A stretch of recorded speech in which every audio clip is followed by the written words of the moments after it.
I have been talking about older cameras quite a bit lately, and today it's time for something quite different. I will be talking about the 2021 Olympus PEN E-P7. I have talked about this camera before. It was part of the pen comparison video I did a while ago. I also shared a photo walk that I did with this camera. I have been getting quite some questions about this camera lately, which I get. It's an interesting camera. I would also have questions before buying this today. So today I want to talk a bit more about the experience I had with this camera. I've used it quite a bit in the past few months, and I think I have a good enough understanding of it now to do one of these would I buy this again videos, in which I talk about what the product is, why I bought it, what I like about it, what I don't like about it, and then to conclude whether or not I would buy it again and why. So let's go. The Olympus E-P7 is a Micro Four Thirds camera from 2001. It has a 20 megapixel sensor, 5-axis stabilization, 4K video, touchscreen, and it weighs only 337 grams, which makes the camera very light. So I bought this E-P7 mainly because I wanted to complete my premium pen series. I didn't have a very specific reason for needing this camera or where I was going to use it for, which is a bit silly really, but it's the truth. I just wanted to complete my series. And when I found this E-P7 second-hand, but in mint condition, really as good as new, for I think it was 429 euros, which I thought was a really good price for this camera. It came with the original packaging, everything with it. It really was like new. So when I found that offer, I couldn't resist and I got the camera. And in all fairness, because I got this camera to complete my pen series and I didn't really have a specific use for it at the time, I have been struggling with where to fit in this camera in the stuff that I do. And I have in fact been wondering if I should keep this camera, if I should sell it, but I'll get back to that towards the end of this video. So what do I like about this camera? Well, first and foremost, this thing is super light. I often wonder if I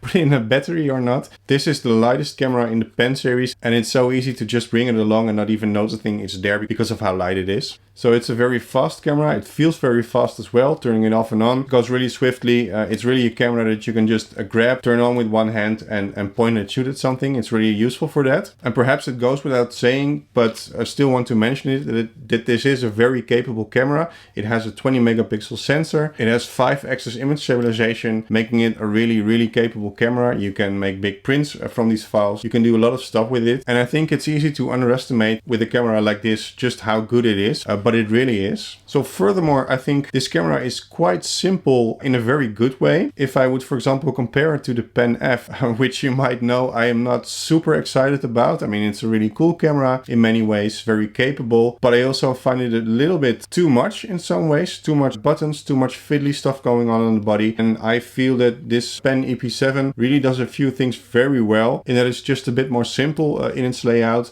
It does have the color profile, a switch, for example, here on the front, which the PEN F has as well. It's only one switch, by the way. The PEN F goes to a color profile and also has the option to go to a black and white profile. This one is just on and off, and then you can pick the profile or you can set the preference that it gets. For me, this camera is very easy to use, and for the stuff I do with it, that works really well. And like I already mentioned, it's also very easy to use with just one hand. I feel that all the buttons are in the right place. It's probably also because there's the flash on the left side, so there's no buttons here. So everything is just really within reach. You turn it on like this with your thumb, and then you can control everything with your right hand as well. And I really like that because I often will have it on my shoulder and it would be very easy to just, lift it up, put it on and do what I want to do with it. And I still have my other hand free. Or there might be one of my kids holding my hand, or I might be carrying stuff, and you can always just use the camera like that. So very handy. I also already mentioned the color profile switch. It's something I really like with a camera like this. This isn't just gimmicky. This is something that I actually find very useful. So onto the stuff that I don't really like about this camera. And there's a few things that I already mentioned, I think in both videos about this camera before, which is the fact that it doesn't allow an external EVF to be attached to it. There's just no input for it. I have no idea why. All of the other pen cameras offer that. It's not that I use it all the time with a camera like this, but I do think it's very handy to be able to do just a bit more with this camera, to use it for slightly more serious stuff where you really want to use a viewfinder to compose. So that's definitely a limitation with this camera. The same goes for it not having a microphone input. I think this camera, which offers 4K video is very suitable for shooting videos with, except for the fact that it doesn't have that mic input. I have no idea why Olympus didn't include a microphone input, because I feel it would unlock so much more potential for this camera. And then the final thing that I don't like about this camera is the fact that the normal shutter only goes to 1/4000th of a second. That with the electronic shutter you can go much higher, but that's just not something I really like to use. I will now with this camera if I have to, but I just prefer to use the regular shutter to hear the shutter sound. That's just part of the whole experience of photographing for me. And again, I really don't understand why Olympus made it 1/4000th of a second instead of 1/8000th of a second, like several of its much older predecessors already offered. But maybe there's a very good reason for it. Maybe the type of users that Olympus was aiming this camera at don't really need that, and perhaps it's very expensive to do that. I have no idea, but it's definitely something that I miss in this camera. So on to whether or not I would buy this camera again then. First off, let me get back to what I do and don't use this camera for. As I mentioned, I have been struggling to find where this camera fits in my workflow. It is definitely not a camera that I would use for my sort of more serious stuff. When I go out early in nature, when I try to photograph wildlife, when I would be using my pro lenses, which in my opinion are all a bit big